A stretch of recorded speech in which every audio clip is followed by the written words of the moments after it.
এই মোল্লাহারা ছাড়া তোকে দাফন দিবে না, এই মোল্লাহারা ছাড়া তোকে কবর দিবে না, এই মোল্লাহারা ছাড়া তোকে দাফন দিবে না। এই মোল্লাহারা না থাকলে তোর জানাজা কেউ পড়াবে না, এই মোল্লাহারা ছাড়া তোকে কবর দিবে না, এই মোল্লাহারা ছাড়া তোকে দাফন দিবে না।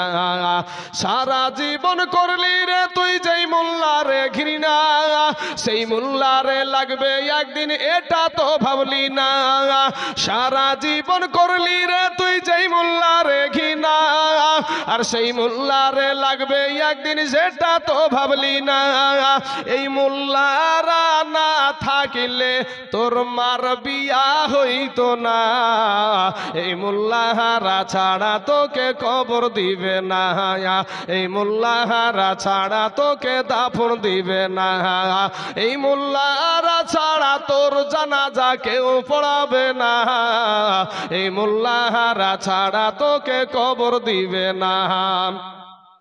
এই সারা জীবন করলি রে তুই যেই মোল্লারে ঘৃণা, সেই মোল্লারে লাগবে একদিন সেটা তো ভাবলি না।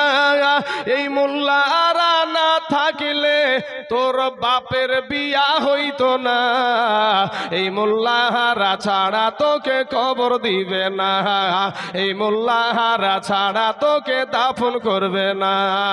কথা ঠিক না বেঠিক? হ্যাঁ বাবাজি শোনা, কিন্তু মোল্লা দেখিলি একজনের মেজাজ গরম হয়ে যায়, হ্যাঁ মাথা চুলকায়, মুখ চুলকায়।